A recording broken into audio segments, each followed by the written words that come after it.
जोहर जोहार जय बाणा दे जोहर जोहार। सभी सगाजनों को मेरी ओर से जय सेवा, जय बड़ा देव, जय गौंडमाना। सभी सगाजनों का एक और नए वीडियो में स्वागत है। जैसा कि आप सभी जानते हैं कि हमारे सगा समाज के बीच पेन सिस्टम बहुत ज़्यादा चलता है, जिसे हम हिंदी में देव कहते हैं। आखिर यह पेन क्या होता है, इस वीडियो में आज हम यह जानेंगे। वीडियो की जानकारी अच्छी लगे तो इसे लाइक शेयर करना तो बनता है, साथ ही अगर आप चैनल पर नए हैं तो इसे सब्सक्राइब भी कर ही लीजिएगा।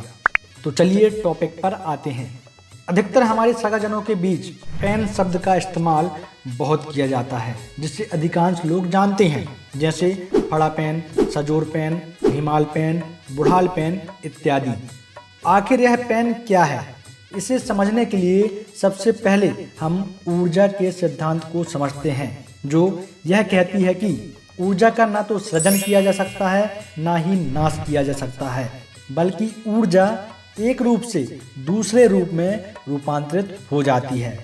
ये हो गई विज्ञान की भाषा।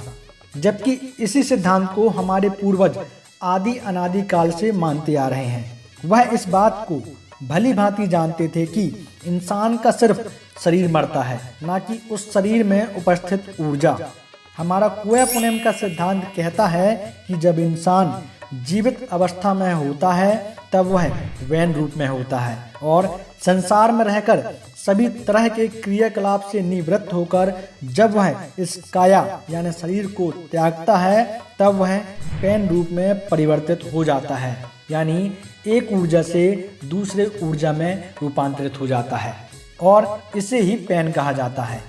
इसलिए हम देव न कहकर पेन कहना उचित समझते हैं। यानी पेन कोई और नहीं, हमारे आजा पुरखा होते हैं, जिनकी हम सेवा करते हैं, उनके द्वारा दिए गए मार्ग का अनुसरण करते हैं।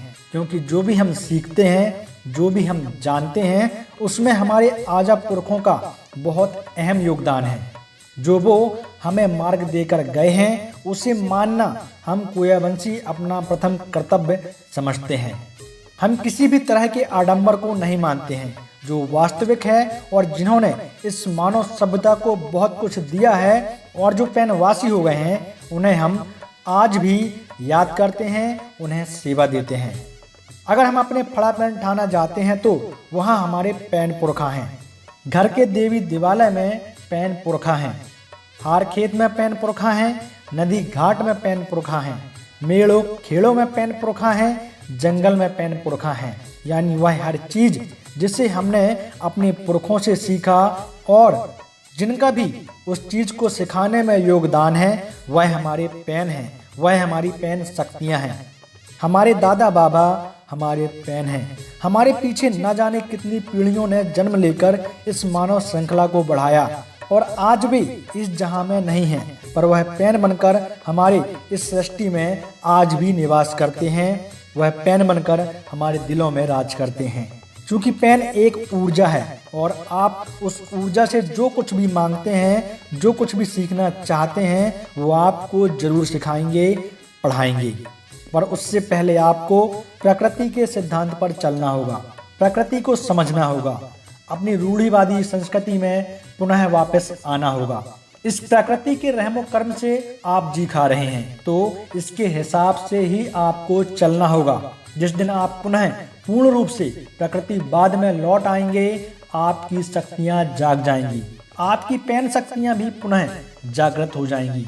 बस जरूरत है आपको अपने सिद्धांत में लौटने की, क्योंकि जहां से विज्ञान खत्म होता है, वहां से पराविज्ञान शुरू होता है, जिससे विज्ञान भी समझ नहीं पाता है। और पराविज्ञान की समझ किसे है? हम कोयावंशियों को।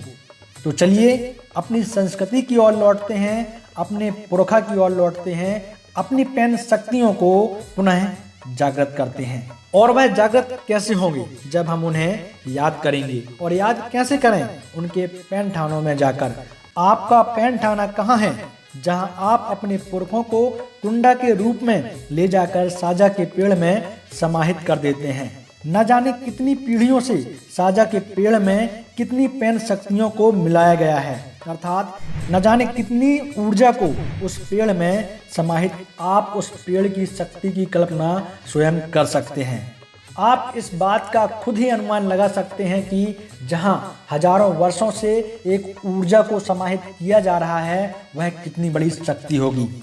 तो सगाजनों, अपनी शक्तियों को समझिए, उनको मानिए।